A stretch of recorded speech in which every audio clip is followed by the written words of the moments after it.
El día de hoy vamos a hablar un tema que se llama ¿qué es el reino de Dios? ¿Qué es? Jesús dijo, buscad primeramente el reino de Dios y su justicia. Y este es uno de los temas que debería ser conocido por todos los creyentes, el reino de Dios. Y lamentablemente mucha gente desconoce qué significa el reino de Dios. Si Jesús dijo que esa era prioridad en nuestra vida, ¿por qué no lo estamos buscando? Porque a lo mejor no sabemos qué significa. Y hoy en esta mañana quiero explicarte qué significa el reino de Dios. La revelación del reino de Dios tiene el poder para transformar y cambiar nuestras vidas. Primera de Corintios 4:20 dice, pues el reino de Dios no consiste en muchas palabras, sino en vivir por el poder de Dios. La versión 60 dice, el reino de Dios no consiste en palabras, sino en poder de Dios. Es más sencillo, pero finalmente el reino de Dios tiene que ver con poder. ¿Cuántos de nosotros estamos viviendo en esa vida de poder?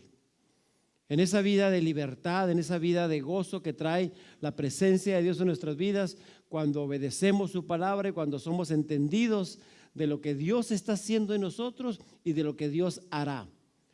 Y bueno, para poder entender un poquito esto de qué cosas nos ha dado Dios, tendríamos que también ver qué es lo que también no tenía, que tenía Adán y Eva y que perdieron. Y vayamos a Génesis 1:26 para poder entender un poquito por qué Jesús vino, por qué vino a destruir las obras del diablo, qué fue lo que Dios le dio a Adán y Eva en un principio. Y Génesis 1:26 dice, y dijo Dios, hagamos al ser humano a nuestra imagen y semejanza, que tenga dominio, que tenga autoridad, que tenga poder, en otras versiones, sobre los peces del mar, sobre las aves del cielo, sobre los animales domésticos, sobre los animales salvajes y sobre todos los reptiles que se arrastran por el suelo. La autoridad que Dios le había dado a Adán era sobre la creación, no sobre otras personas. Y le había dado dominio y autoridad para ejecutar el plan de Dios en esta tierra. Luego vemos en el Salmo 8, cuando David empieza a ver la grandeza de Dios. Y la exclamación de él en el Salmo 8, dice, Salmo 8:4, dice, no puedo menos que pensar, ¿qué somos los mortales para que pienses en nosotros y nos tomes en cuenta? Nos creaste casi igual a ti, nos trataste como reyes, nos diste plena autoridad sobre lo que hiciste y nos diste dominio sobre la creación.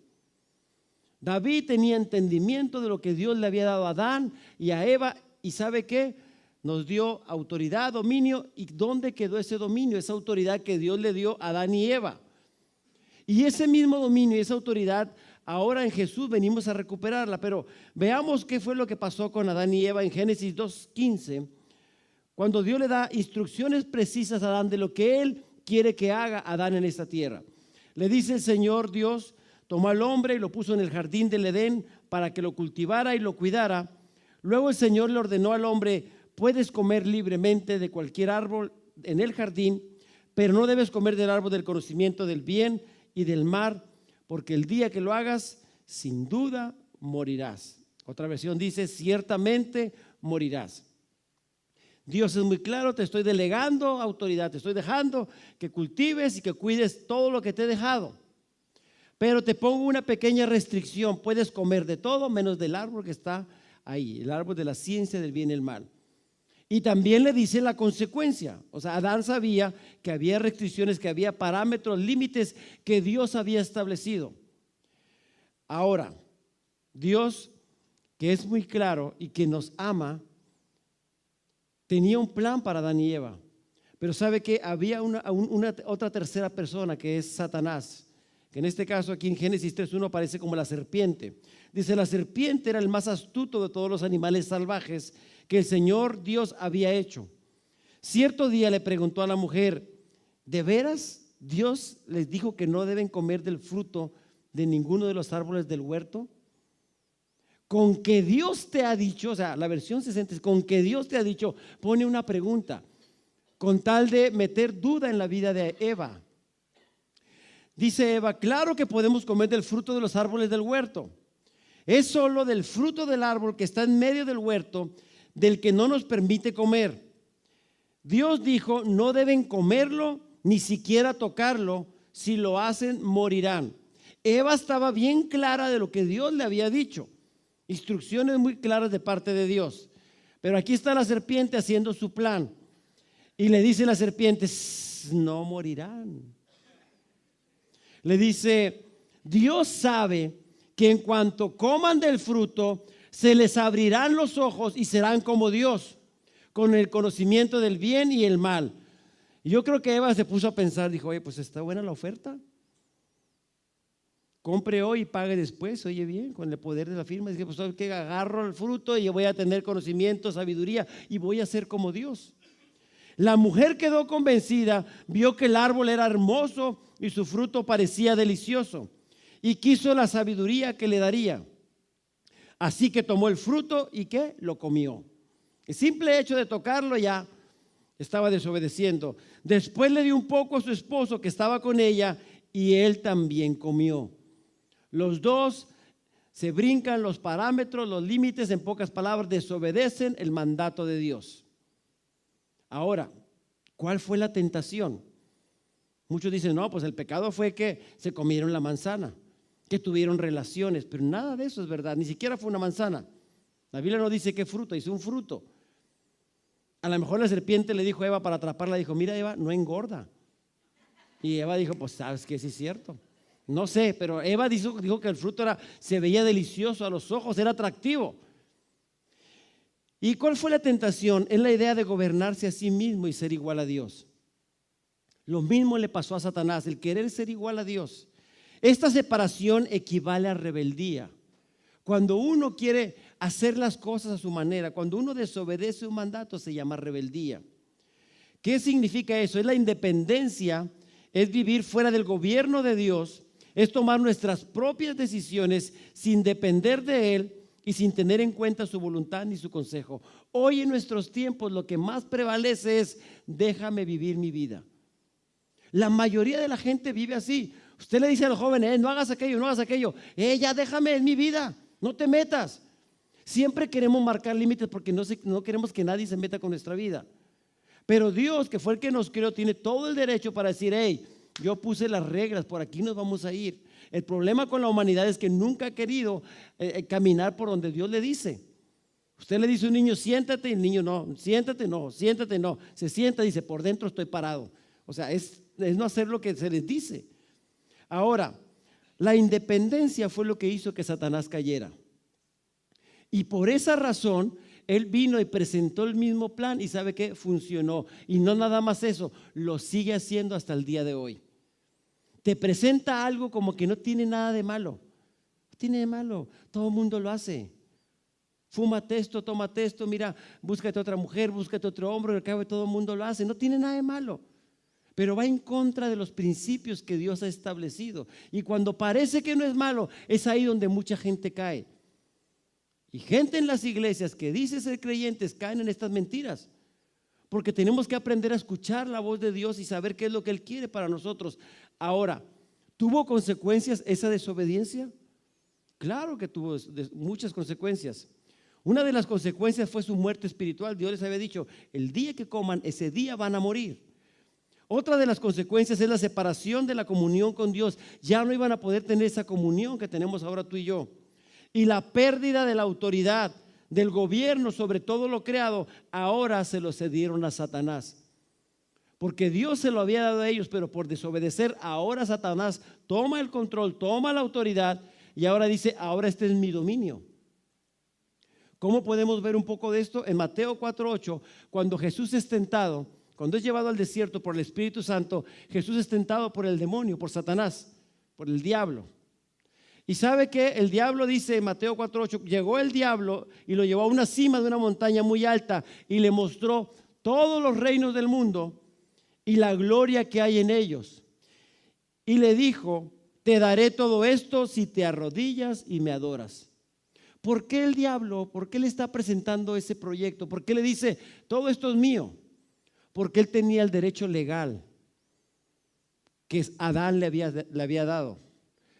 Podríamos decir, bueno, ¿y por qué Dios no mata al diablo? ¿Por qué Dios no juzgó al diablo por haber abusado de la humanidad? porque legalmente Dios transfirió, dio autoridad, le dio eso a Adán y Eva y ellos lo perdieron. Si tendría que juzgar al diablo, tendría que juzgar también a Adán y Eva. Y ahí estaríamos fritos toda la humanidad. Entonces Dios hace un plan, y más adelante voy a explicar esto, pero el pecado de Adán y Eva y la maldición se ha transmitido de generación en generación. Por eso hoy tú y yo venimos arrastrando muchas cosas, y no es hasta cuando venimos a Jesús que se rompe todo eso. La maldición se viene arrastrando, y todo el pecado que hay en la humanidad es por culpa de Adán y Eva. Quizás te diga, ¿y yo qué culpa tengo? Yo ni estaba ahí. Sin embargo, es como cuando alguien graba un CD y ese CD trae una pequeña falla, yo saco una copia y saco otra y otra. ¿Cómo cree que va a salir? Lo mismo, cuando vienen los hijos de Adán y la descendencia de ellos, todos vienen con el pecado, vienen con la muerte espiritual. Ahora, todo lo que estaba bajo el gobierno del hombre pasó a ser ahora del gobierno y la autoridad de Satanás. Naciones enteras, familias, personas sufren dolor, sufren enfermedades, y saben, la naturaleza también hay desorden en su funcionamiento. Ahora vemos cosas muy terribles, vemos huracanes, ciclones, pero también el hombre tiene mucho que ver en esto. Usted va a decir, pero ¿por qué Dios permite que a personas buenas les pasen cosas malas? Porque Dios delegó, Dios dejó eso. Ahora en Cristo tenemos que recuperar muchas cosas. Jesús vino a deshacer las obras del diablo. El hombre que vive independiente de Dios, por lo tanto, vive fuera del reino de Dios. Y una de las cosas que la gente pelea es vivir independiente. Muchas veces decimos, cuando tenga 18 años ya voy a ser independiente, cuando tenga la mayoría de edad. Y siempre estamos pensando en ser independientes, pero ¿sabe qué? Fuimos creados para tener una dependencia de Dios. Fuera de ahí usted no puede. Si no depende de Dios, va a depender de alguien más. Pero en sus propias fuerzas va a ser muy difícil que usted se mantenga. Necesitamos algo más fuerte. El salmista dijo, Señor, llévame a la roca que es más alta que yo. Necesitamos algo firme para no podernos caer, para no tambalearnos. Necesitamos fundamentos firmes, pero necesitamos al Espíritu Santo dentro de nosotros para que nos dé el poder para mantenernos en lo que Dios nos ha dicho. ¿Cuál es el propósito de Jesús al venir a esta tierra? O sea, ¿para qué vino Jesús?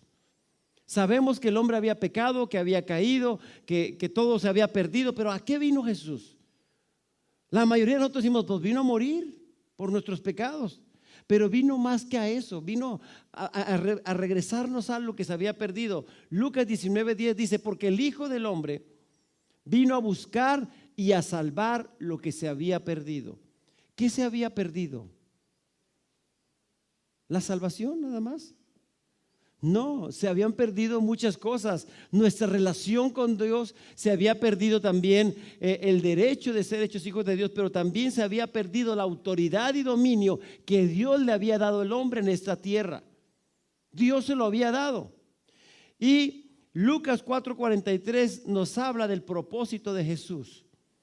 Aparte de venir y a buscar a salvar lo que se había perdido, otras versiones dicen a salvar los que se habían perdido, se refiere a la humanidad. Pero específicamente no nada más se perdió algo más grande que nada más la autoridad, se perdieron muchas cosas. Lucas 4:43 dice, pero él respondió, Jesús, debo predicar las buenas noticias del reino de Dios también en otras ciudades. Dice, porque para esto que fui enviado. Jesús no vino a fundar una nueva iglesia, no vino a fundar una nueva religión, vino a establecer el reino de Dios en esta tierra. ¿Cómo establecemos algo que no conocemos? ¿Cómo puedo vivir en algo que no sé qué es? ¿Qué significa el reino de Dios? ¿Es un lugar? ¿Es una posición? ¿Es algo dentro de mi corazón? ¿Qué significa? Y Jesús en la oración modelo del Padre Nuestro nos da un ejemplo, nos dice específicamente qué significa. Todos no sabemos el Padre Nuestro. Algunos se lo ponían de castigo. Tienes que decir tantos Padres Nuestros. Y se lo sabía. Pero ¿sabe usted el significado del Padre Nuestro? A ver, si se lo sabe, empecemos. Padre Nuestro, que estás en el cielo.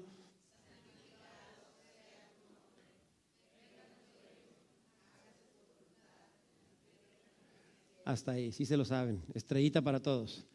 Ahora, venga tu reino. Vénganos tu reino. ¿Qué significa eso?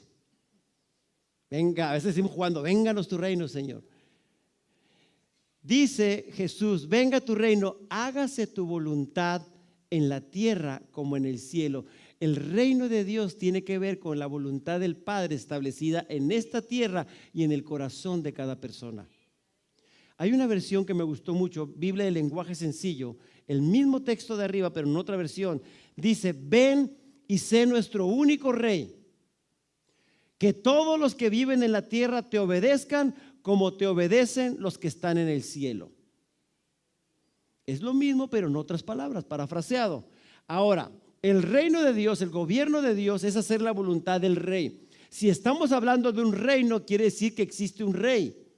Y en este caso el rey es Jesús. Él se le llama Rey de Reyes, Señor de Señores, porque existen muchos reyes, pero Rey de Reyes solamente es Él. Así se hace llamar un luchador, pero no. El Rey de Reyes es Jesucristo. Ahora, dice que se haga la voluntad en el cielo, en la tierra como en el cielo. Cuando hacemos la voluntad del Padre, hay un resultado automático.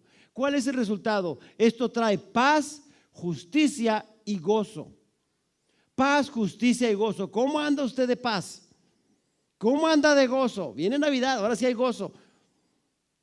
Los que nos toca comprar regalos dicen, pues no tengo tanto gozo. Y los que tenemos que pagar aguinaldos, pues dicen, pues no tanto. Pero sabe que el gozo no es por una fecha.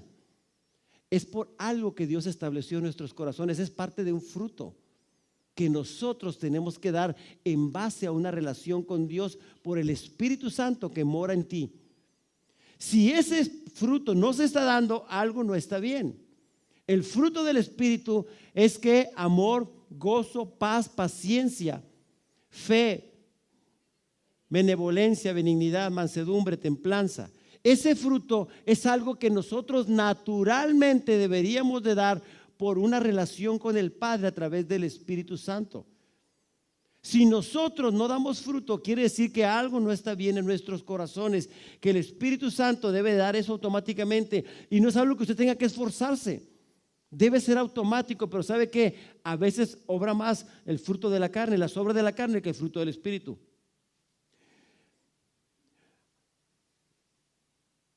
Quiero ponerle un gráfico para explicar más sencillo qué es el reino de Dios. El reino de Dios tiene que ver con su voluntad en esta tierra y en nuestras vidas. Tiene que ver con un rey que es Jesús. Tiene que ver con establecer el gobierno de Dios que nos ha dado poder y autoridad. Y tiene que ver con un territorio que gobernar, que es esta tierra. Tiene que ver con una ley establecida en nuestros corazones y aplicada en nuestras vidas, en nuestro andar diario. Y tiene que ver con súbditos, personas que están bajo la autoridad y el gobierno de Dios, haciendo la palabra, ganando almas y teniendo un rey de reyes, que finalmente significa en pocas palabras hacer y obedecer lo que Dios dice. Eso es el reino de Dios. No es ser una persona que va a la iglesia nada más. El reino de Dios se establece en nuestras vidas primero con una relación con el Padre a través de Jesús. Viene el Espíritu Santo y automáticamente viene la nueva vida, viene un nuevo nacimiento. Quizá, ¿cómo entro al reino de Dios? ¿Qué tengo que hacer para entrar? ¿Cuánto cuesta? La buena noticia es que ya se pagó un precio. A ti no te va a costar nada. Ya alguien pagó por ti y por mí. Un día estaba Jesús y llega un hombre llamado Nicodemo. Y él viene y le hace algunas preguntas. Y le dice, Rabí, sabemos que vienes de Dios porque las obras que tú haces, nadie las hace si no estuviera Dios con él. Y Jesús le da una respuesta a Nicodemo, porque él quería saber cómo entrar al reino de Dios. Y le dice Jesús, te digo la verdad, a menos que nazcas de nuevo, a menos que nazcas de lo alto o de arriba, no puedes entrar, no puedes ver, no puedes conocer o experimentar el reino de Dios. Si no naces de nuevo, no puedes entrar al reino de Dios. Y el nuevo nacimiento tiene que ver con una relación sobrenatural con Dios, algo que solamente Dios puede hacer en ti y en mí. Yo no puedo hacer que nadie nazca de nuevo, porque es algo que Dios hace en la vida de cada persona a través de su Espíritu Santo. Nosotros podemos llevar a alguien, presentarles el Evangelio, y el Espíritu Santo trae convicción de justicia, juicio y pecado, y a través de eso se dan cuenta, se arrepienten y es como viene una decisión de seguir y establecer el reino de Dios en sus vidas. Juan 1:12 dice, pero a todos los que creyeron en Él, en Jesús, y lo recibieron. No se trata solamente de hacer una oración, se trata de tener la seguridad de lo que Él hizo en la cruz, de lo que Jesús pagó por ti, por mí. Ese pago fue suficiente para nosotros poder ahora acercarnos al Padre directamente. Y ese pago nos da a nosotros el derecho legal de llegar a ser nuevamente sus hijos.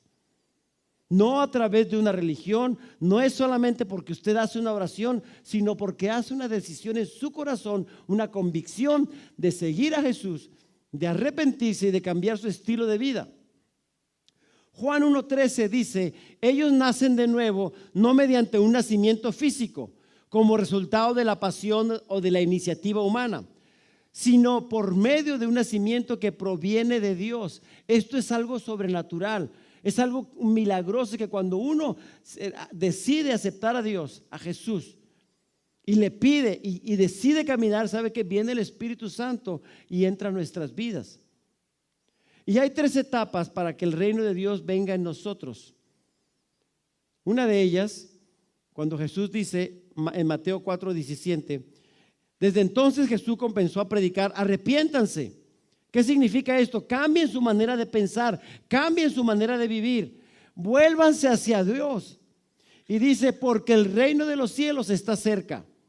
¿Qué significa esta primera etapa? Significa que cuando se nos presenta el evangelio nosotros escuchamos, el reino de Dios está cerca. Y después el reino de Dios viene, o lo aceptas o lo rechazas. Su primer mensaje fue ese, Jesús: arrepentíos porque el reino de los cielos se ha acercado. Creed en el evangelio. Ese era el mensaje central de Jesús: el reino de Dios y el arrepentimiento. La segunda etapa es el reino está en nosotros o dentro de nosotros. Lucas 17:20 dice, un día los fariseos le preguntaron a Jesús, ¿cuándo vendrá el reino de Dios? Jesús contestó, no pueden descubrir el reino de Dios por medio de señales visibles. Nunca podrán decir aquí está o está allí, porque el reino de Dios que ya está entre ustedes. Y yo me imagino a los fariseos, ¿dónde está? El reino de Dios se había acercado porque la voluntad de Dios estaba en Jesús y Él estaba transmitiendo, estaba implementando el reino de Dios. Y esta es la etapa en la que el reino, y cuando una persona viene a vivir dentro de nosotros, cuando Dios viene a vivir dentro de nosotros, cuando la palabra de Dios viene a nuestro corazón y el Espíritu Santo nos da el poder para caminar en ella, que es en la etapa que regularmente estamos la mayoría de los creyentes. Ya escuché la palabra, ya tengo convicción, ya está el Espíritu Santo, estoy poniendo en práctica y ahí estamos. El problema es que la mayoría de la gente se queda ahí y Dios nos dice, no, tengo mucho más para ti. Necesitas dar el siguiente paso y el reino de Dios, la tercera es, el reino de Dios ha llegado o está sobre nosotros. Mateo 12:28 dice, pero si yo expulso a los demonios por el Espíritu de Dios, entonces el reino de Dios ha llegado y está entre ustedes. Jesús vino a proclamar el reino de Dios porque el Espíritu Santo estaba dentro de él y con la autoridad que Dios le había dado para echar fuera demonios. ¿Cuándo en el Antiguo Testamento vemos que se echan fuera demonios? No había, porque el Espíritu Santo no había llegado para traer esto. Es cuando viene el Espíritu Santo y es cuando les da el poder. Dice Lucas 10:19, miren, les he dado autoridad sobre todos los poderes del enemigo. Nada les hará daño. La pregunta es, ¿qué estoy haciendo con la autoridad y el poder que Dios me ha dado? ¿Lo estoy usando o lo tengo guardado para cuando se ofrezca? Sabe que la mayoría de las veces no usamos la autoridad del nombre de Jesús ni el poder que radica en nosotros hasta cuando no hay una crisis, hasta cuando no hay un problema. Cuando a alguien le dan un diagnóstico, le dicen, ¿sabes qué? Te quedas tanto tiempo de vida, tienes este problema, necesitas cirugía. Es cuando volteamos a Dios y decimos, Señor, ayúdame. Cuando lo tenemos en nuestras manos, el poder y la autoridad, pero no la usamos. Y no nada más eso, Marcos 16:17 dice, Estas señales milagrosas acompañarán a los que creen. ¿Cuántos creen en el nombre de Jesús? Como 7. ¿Cuántos creen? Dice, estas señales te deben de seguir. Expulsarás demonios en mi nombre. Hablarás nuevas lenguas o nuevos idiomas. Podrás tomar serpientes en las manos sin que te pase nada. Y si bebes algo venenoso no te hará daño. Pondrás tus manos sobre los enfermos y ¿qué va a pasar? Ellos sanarán. ¿Lo estamos haciendo? No, pastor, eso es para los que están acá, más acá. No, es para ti. Ese poder, esa autoridad, Dios nos la ha delegado a través de Jesús por los méritos de Cristo en la cruz del Calvario, porque Él despojó a Satanás de la autoridad. Al morir en la cruz, dice que clavó un acta que había en contra nuestra, la puso en la cruz, dice despojando a las autoridades de Satanás, al dominio que él tenía. Ahora tú y yo somos libres. Somos libres, pero ¿sabe qué? No vivimos con esa libertad. ¿Por qué? Porque ignoramos o no le creemos lo suficiente a Dios. ¿Cuántas veces has topado con alguien enfermo o enferma? ¿Y qué hacemos? Tómate una pastilla. No digo que las pastillas no sean buenas, digo que recurrimos a Dios hasta un momento crítico. ¿Por qué no ejercer nuestra fe? ¿Por qué no empezar a aplicar lo que Dios nos ha dado? Ahora, ¿sabe cuál ha sido el problema con la mayoría de nosotros? Nuestras prioridades. ¿Qué es lo que tú pones en primer lugar en tu corazón? ¿Qué es lo que gobierna tu vida? Y a veces por estar metidos en nuestras prioridades descuidamos lo más importante. Nuestra vida es la suma de todas las decisiones que tomamos diariamente y ellas están determinadas por nuestras prioridades. Prioridad es establecer lo más importante, ubicar los valores más elevados y más valiosos. ¿Qué es lo que más valoras? ¿Dónde inviertes tu tiempo? Lo que tú valoras, eso es lo que tú le vas a dedicar tiempo. El éxito se mide por el uso eficaz del tiempo. Y las prioridades correctas protegen tu tiempo. Sabe que trabajo siempre vamos a tener. Y que los hijos son prestados y que un día se van a ir de casa. Es que estoy trabajando para mis hijos, sí, pero no estás con ellos. Estoy trabajando para mi esposa, nunca estás con ella. ¿Dónde están tus prioridades? ¿En qué invierte la mayoría de su tiempo? Ahí se ven dónde están tus prioridades. La mayoría de las personas invierten su tiempo en suplir sus necesidades. Es que tengo muchos gastos, tengo que pagar. Y nuestro tiempo está ahí. Las prioridades de las oraciones y peticiones muchas veces están enfocadas en las necesidades personales. ¿Qué es nuestra mayor oración? ¿Qué es lo que oramos constantemente? Señor, dame. Señor, te pido. A veces pedimos nada más para nosotros o para la familia, pero buscamos cosas materiales. Nuestro corazón no debería de estar ahí, sino lo que Dios nos ha dicho. Mire lo que dice Mateo 6:25. Jesús sabía lo que había en el corazón de cada persona. Está en el Sermón del Monte. Y dice, por eso les digo que no se preocupen por la vida diaria. No estén ansiosos, dice otra versión. No os afanéis si tendrán suficiente alimento y bebida o suficiente ropa para vestirse. ¿Acaso no es la vida más que la comida y el cuerpo más que la ropa? ¿No es más importante tu vida que todo lo demás? Entonces, ¿por qué estás enfocándote en lo externo cuando hay prioridades que deberíamos establecer? Ese es el punto, y Jesús lo sabía, y por eso Él dice, sé que tiene necesidad de comida, de vestido y todas esas cosas, pero eso no es lo más prioritario. La prioridad de Dios, y que debería ser también nuestra prioridad, está en Mateo 6:33. Más bien busquen, dice Jesús, entiendan, estudien, aprendan sobre el reino de Dios, primeramente sobre el reino de Dios y su justicia, y todas las demás cosas les serán añadidas. ¿Cuáles cosas? Las cosas materiales, tus necesidades, Dios las va a suplir. Pero no estamos creyéndole a Dios porque estamos tan afanados haciendo cosas para mantenernos, para subsistir. No estoy diciendo que el trabajo no es importante, pero tienes que poner en el orden de prioridades correcto. El trabajo no debería ser lo más importante. Debe ser tu relación con Dios. Debe ser tu familia. Y después vendría el trabajo. No viene primero. Mucha gente dedica toda su vida para trabajar, esforzarse, tener una mejor casa, mejor carro, mejor ropa. Y al final se quedan solos y enfermos. ¿De qué sirvió correr tanto? Decía Salomón que es como correr tras el viento. ¿De qué sirve que trabajes tanto si al final te quedas solo o sola? Necesitamos establecer prioridades. Lucas 9:1 dice: habiendo reunido a los 12, Jesús les dio poder y autoridad para expulsar todos los demonios y sanar enfermedades.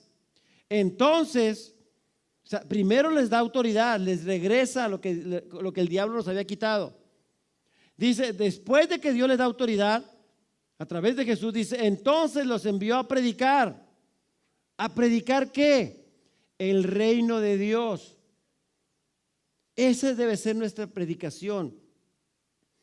No es solamente arrepiéntete, necesitas que el reino de Dios, que Dios obre en tu vida, que la voluntad de Dios se cumpla en tu vida, que tú la cumplas y declares después el reino de Dios en la vida de los demás, ganando el territorio, compartiéndole a las personas, viviendo una vida que agrade a Dios.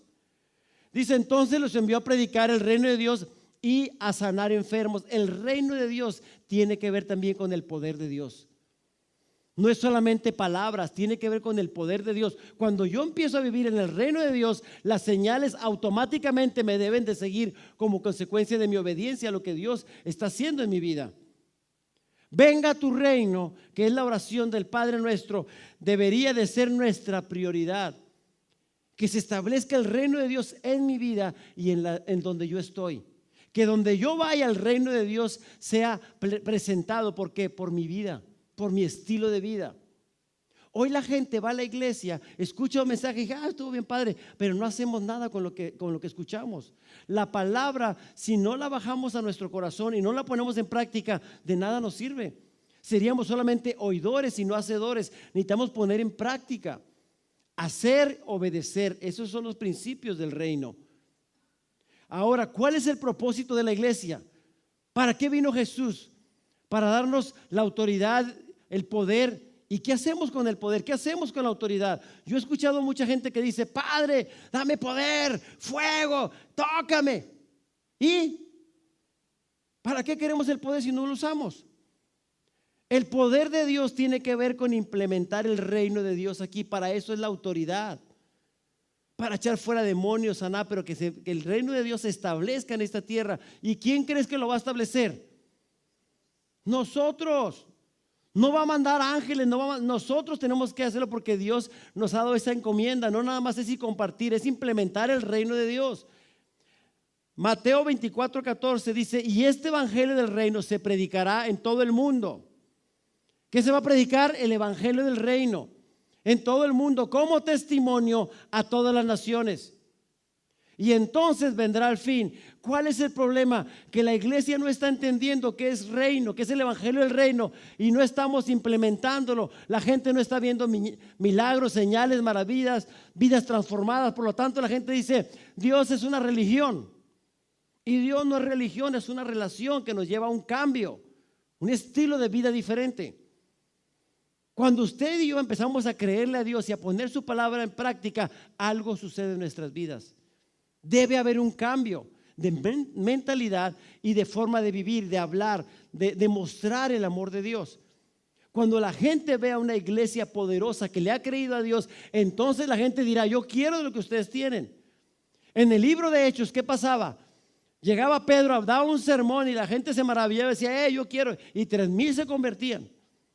Y la gente veía cómo se amaba la iglesia y decía, yo quiero formar parte de eso. La iglesia es la familia de Dios donde se ejecuta la voluntad del Padre. Amén. Hechos 1:3 dice, después de morir, Jesús pasó 40 días con los apóstoles. Les dio pruebas muy ciertas de que estaba vivo y les habló ¿qué? del reino de Dios. ¿Por qué Jesús seguía sobre lo mismo? Porque necesitamos tener una mentalidad de reino. La mentalidad de iglesia es: este es mi grupito, esta es mi iglesia. No, la mentalidad de reino es: vamos hacia afuera, necesitamos ganar las almas, necesitamos compartirle a la gente que está a punto de morir, que necesitan a Dios en su vida. Y hablamos y ejecutamos lo que Dios nos ha dicho, pero mostramos el amor de Dios con la autoridad que Dios nos ha dado en su Espíritu Santo. Hechos 1:4 dice: en una ocasión estaban comiendo y les ordenó que no se fueran de Jerusalén. Quédense aquí, dice, para recibir la promesa del Padre, de la cual les he hablado. ¿Qué les había prometido el Padre? ¿Qué les iba a dar?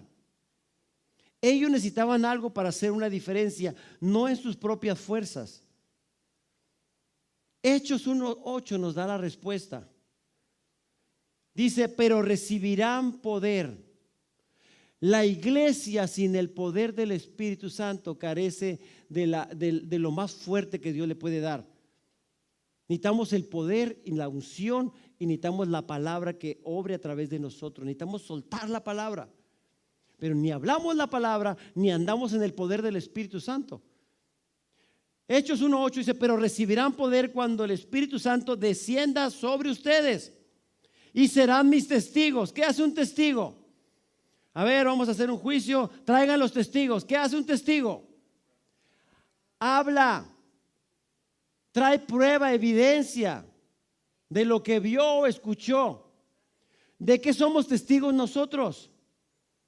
De las cosas que Dios ha hecho. No lo hemos visto a lo mejor, pero hemos sentido y hemos creído en ese Dios poderoso y necesitamos testificar sus maravillas. Iglesia, abre tu boca, necesitamos proclamar el evangelio.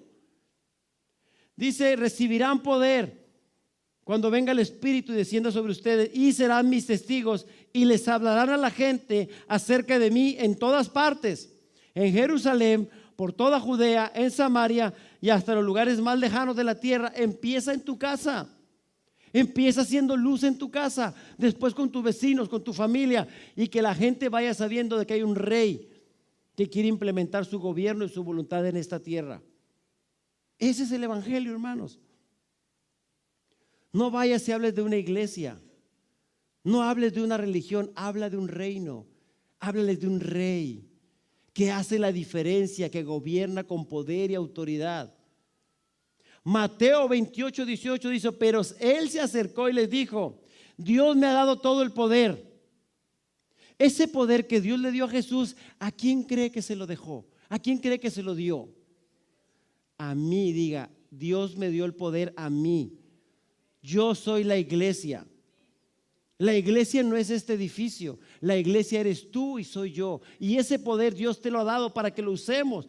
Y mire, la versión 60 dice: Dios me ha dado poder en la tierra y en el cielo. Pero esta versión dice: Dios me ha dado todo el poder para gobernar en todo el universo.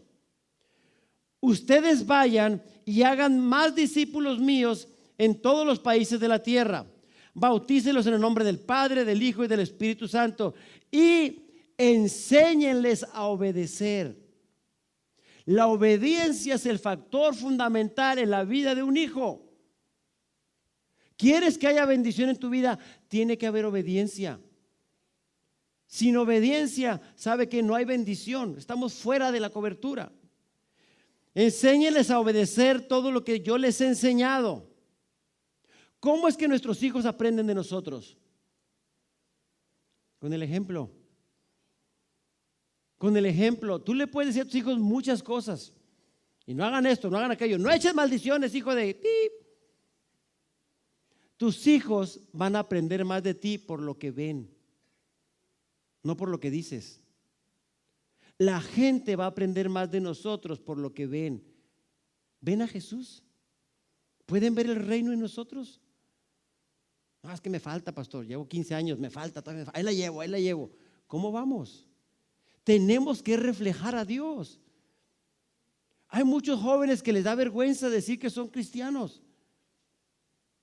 Son de la secreta. Yo hace días me encontré a una persona y platicando, le dije que yo era pastor y me dijo: yo también creo en Dios, yo soy Rosacruz, pero soy Rosacruz cristiano. Dije: chis, ¿cómo es eso? O sea, no puedes combinar dos cosas contrarias. Es como los que dicen: vivimos en unión libre. O estás unido o estás libre.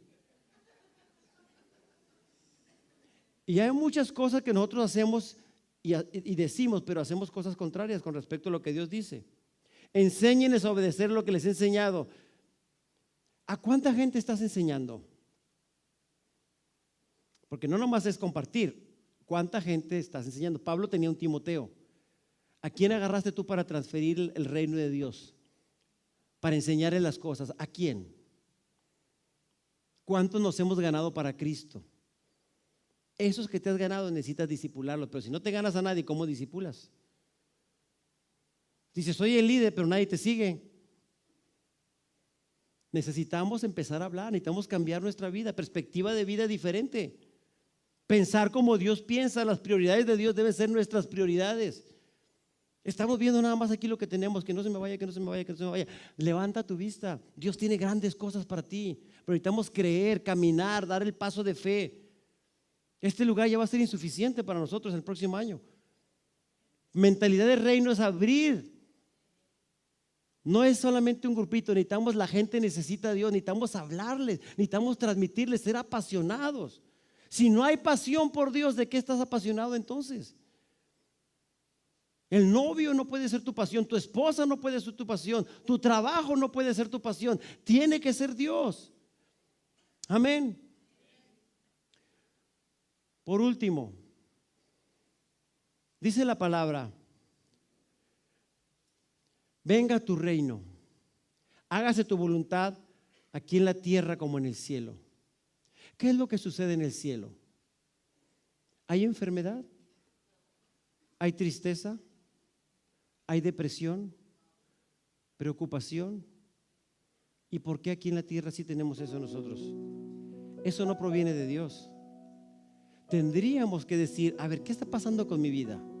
Dice que el fruto es amor, gozo, paz. No tengo ese fruto. Dice la palabra también que el reino de Dios es poder y que eso trae paz a mi vida, que trae gozo, que trae justicia. ¿Qué tanta paz tengo? Hoy la gente está enfocada en el 24 de diciembre. Ese día es fiesta. Nosotros tenemos que tener una fiesta todos los días por lo que tenemos dentro, el Espíritu Santo. Hay una fiesta continua. ¿Cómo estamos, hermano? Necesitamos cambiar, necesitamos renovar nuestro entendimiento. Quítate las cosas viejas, esas ya pasaron. Traemos muchas cosas equivocadas que nos han enseñado en iglesias o cosas que escuchamos o que aprendimos. Necesitamos ver lo que dice la palabra. Tome la palabra, abrace los principios, camine sobre ellos, ame a Dios y seamos bendición donde Dios nos plante. Brille, extienda el amor de Dios. Tenemos que pedirle a Dios: Dios, dame un nuevo corazón, abre mi entendimiento, porque no estoy haciendo las cosas que te agradan. La iglesia no es para venir a sentarnos y calentar un lugar, es un lugar donde venimos a equiparnos, a expresar nuestro amor y salir a demostrar el amor de Dios. Cuando hagamos la diferencia, entonces seremos la iglesia que Dios ha llamado. Afuera hay un mundo perdido que necesita de ti. Necesita que tú les hables. En tu casa tú necesitas que el reino de Dios se establezca, que la voluntad de Dios se establezca en tu vida, en tu casa, en tu entorno y en todo lugar donde tú estés. Que donde tú llegues digas: aquí está el reino de Dios porque aquí estoy yo. Y empieza a hacer una diferencia en ese lugar. Oremos que Dios nos permita cambiar esa mentalidad de iglesia, sino una mentalidad de reino. Que Dios nos permita hacer luz en medio de estas tinieblas. Empieza con tu vida, después sigue con tu familia y después sigue con la gente que está a tu alrededor, pero empieza contigo. Vamos a orar, cierra tus ojos. Padre, en el nombre de Jesús, tu palabra ha sido muy clara en esta mañana, Dios. Aquí vemos mucha gente que necesitamos entender principios de reino. Dios, toca el corazón de cada persona y que esta palabra que ha sido sembrada nos permita abrir el entendimiento y creer a tu palabra. Señor, danos valor, danos poder para fluir en lo que tú quieres. Ese poder ya lo tenemos, solamente que lo pongamos en práctica. Y en el nombre de Jesús yo bendigo a cada persona que en esta mañana está escuchando este mensaje. Señor, trae ese gozo y esa paz que proviene de ti. Y en el nombre de Jesús, si alguien estuviera enfermo, declaramos libertad por tu palabra y por lo que Jesús hizo en la cruz de Calvario. En el nombre de Jesús, danos un nuevo corazón, Padre.